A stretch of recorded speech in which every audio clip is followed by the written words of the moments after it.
Welcome to Abundance Chemistry Bookshelf, where books are fun. Subscribe for new books read aloud every week. Spike the Softy, written by Amelia Hepworth, illustrated by Richard Watson. Spike the Softy. Charlie was a very lucky boy who had lots and lots of toys. Big toys, small toys, fluffy toys, and spiky toys. Well, just one spiky toy, Spike. Spike was a dinosaur. He had scaly green skin, a toothy grin, and lots of purple spikes. I'm Spike, boosted Spike. I'm rough and I'm tough and I'm spiky all over. Spike by name, spiky by nature. While the other toys were busy playing tea parties, Spike played a very important game of Knights and Dragons with Charlie. Together, they practiced their scariest roars, battled enormous monsters, and rescued princesses from dragons. And by bedtime, Spike was really quite worn out. The other toys were all bathed and ready for bed by the time Spike got home from his adventure. "I can't wait for my kiss goodnight," sighed Bunny sleepily. All the other toys nodded happily. They were looking forward to snuggling up in the bed together like always. Spike rolled his beady eyes. After all, why would a rough, tough, spiky dinosaur need kisses and cuddles or bedtime snuggles? "Time for bed now, Charlie," called Charlie's mom from downstairs. Charlie gathered all his toys and scrambled into bed. But he had been growing bigger and bigger every day, and it was such a squash. There was barely room for Charlie. "This is getting silly," said Mom, when she came to tuck him in. "From now on, you can only take one toy to bed with you." "But Mom," cried Charlie. "No buts, Charlie." "Now, who are you going to choose?" asked Mom gently. Every toy held their breath to see who would be choosing. Every toy except Spike, that is.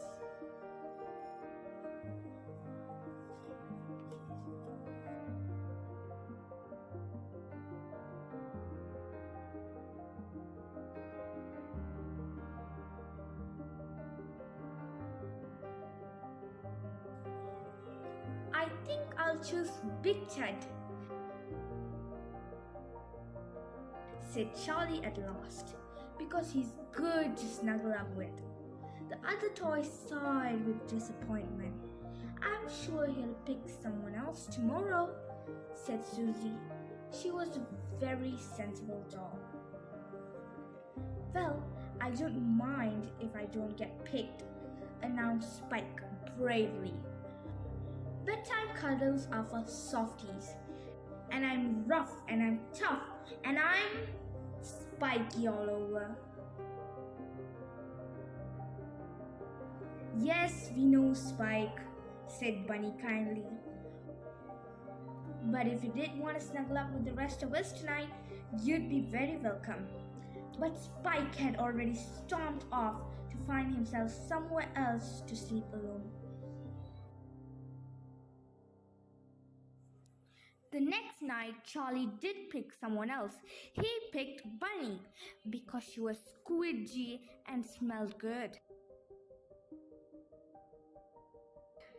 And after Charlie picked Patch with his soft tummy. Then Susie with her fluffy hair, but not Spike. Spike didn't mind, of course. Not one bit.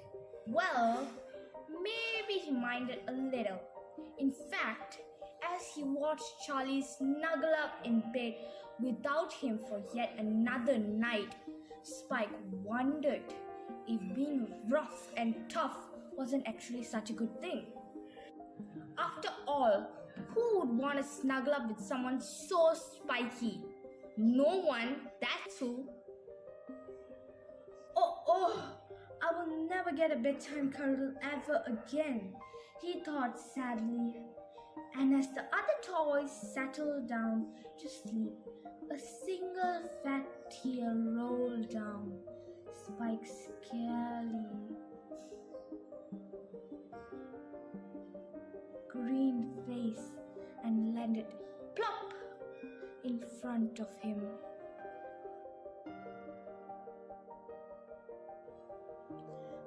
But just then, there was a knock at the bedroom door. "Who's there?" whispered Charlie into the darkness. It was his little sister, Anna.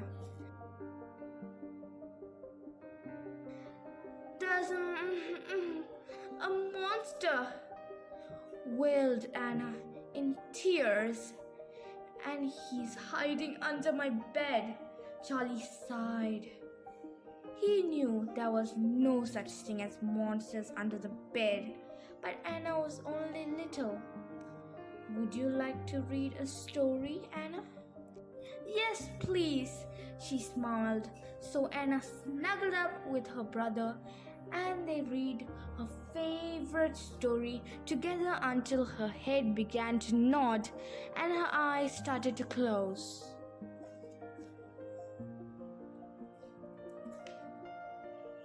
"I think it's time you went back to bed," said Charlie seriously.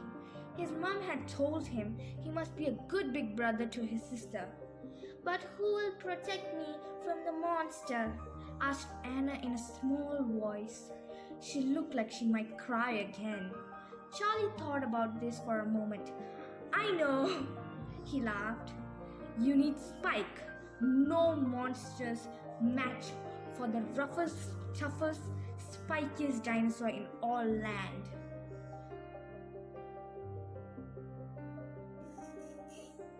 "That's me," thought Spike in delight. "Charlie's talking about me. I'll protect Anna from the monster." And he flashed his toothy grin, puffed up his purple spikes, and his scaly chest swelled with pride. So Charlie tucked Anna and Spike into bed together and gave them both a big kiss. It was a bit of a squash, but Spike didn't mind one bit. In fact, don't tell anyone, but he enjoyed his bedtime cuddle very much indeed.